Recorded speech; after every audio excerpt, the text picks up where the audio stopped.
নমস্কার, আমি প্রতিমা রূপসারু family blog থেকে আপনাদের সবাইকে সুস্বাগত।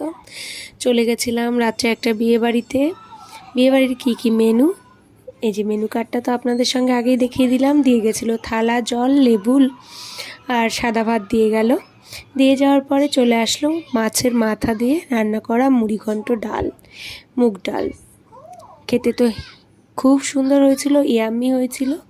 গ্রামের বিয়েবাড়ি রান্নাগুলো দেখবেন খুব সুন্দর হয়, সিম্পলের মধ্যে। আর আমার মুখের এক্সপ্রেশন দেখেই আপনারা বুঝতে পারছেন খুব সুন্দর হয়েছে। এখানে চিপস খেয়ে নিলাম। চিপসটাও মানে আমি চিপসটা সেরকম ভালোবাসি না, তবুও দিয়ে গেল, নিয়ে নিলাম। একটা দুটো খাবো, বেশি খাবো না। এবার চলে আসলো পটল চিংড়ি। দেখো, আমার অ্যালার্জির জন্য আমি চিংড়ি ততটা খাই না, তবু আমার পাতে অনেকগুলো চিংড়ি পড়েছে। চিংড়িগুলো বেছে বেছে সব আমার ভাইকে দিয়ে দেবো। সামনে আমার ভাই, দুটো ভাই বসেছে, এই যে ওদের সঙ্গে কথা বলছি যে আমি চিংড়ি খাই না আমার অ্যালার্জির জন্য। এবার চলে আসলো মাছ নিয়ে আমাদের গ্রামেরই একটা দাদা, হচ্ছে ওদেরই ক্যাটারার। তাই দাদার সঙ্গে একটু কথা বলছিলাম, বলছিল কেমন আছিস, আমি তো ভালো আছি, তুমি কেমন আছো দাদা। আর মাছ আমার ভীষণ প্রিয়, যা দেবে আমি তাই খেয়ে নেব। ওই যে বিয়ে বাড়িতে গিয়ে অনেকে বলে লেজা দাও, গাদা দিও না, পেটি দাও। একটা মাছের কটা পেটি হয় ভাই, যা দেবে তাই খেতে হয়, না হলে ক্যাটারারদের খুব সমস্যা হয়, ওরা কিছু বলতেও পারে না, সইতেও পারে না।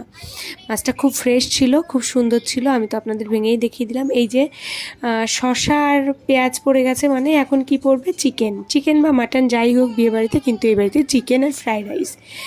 আমি ওই জন্য ওই ভাতটুকু আর খাইনি, ফ্রাইড রাইস খাবো এক হাতা মতো, ব্যাস। রাত্রেবেলা আমি মাছটা খাবো, মাংসটা খাবো, কিন্তু ভাতটা খুব কম খাবো, কারণ অতটা নিতে পারবো না রাত্রেবেলা, যেহেতু বাচ্চা ছোট। আমি যদি বেশি খাই তাহলে ওর পেট ব্যথা করবে। হচ্ছে ও যেহেতু আমার বেস্ট মিল্ক খায়। এবার দেখো চিকেন দিয়ে দিল। চিকেনেরও আমার কোনো ভেদাভেদ নেই যে সলিড বা লেগ পিস বা ডানার মাংস এগুলো খেতে হবে, আমার ওইসব কোনো প্রবলেম নেই। শুধু আমি খাওয়ার মধ্যে খাই না গলাটা, চিকেনের যে গলার মাংসটা, ওইটা আমি খাই না। ওইটা আমি দিয়ে দিলাম আমার হাজব্যান্ডকে। চিকেনটাকে যখন খেতে গেছি, আমার সামনে ভাইয়েরা বসেছিল, পাশে আমার কাকা বলছে, এই একটা বুড়ো ধুড়ো মেয়ে পছন্দ করে দে, ওদের বিয়ে দিই। তাই বলতে বলতে মিষ্টি দিয়ে গেল, মিষ্টিটা খেয়ে নিলাম, দুটো মিষ্টিই খেয়ে নিলাম। কিছু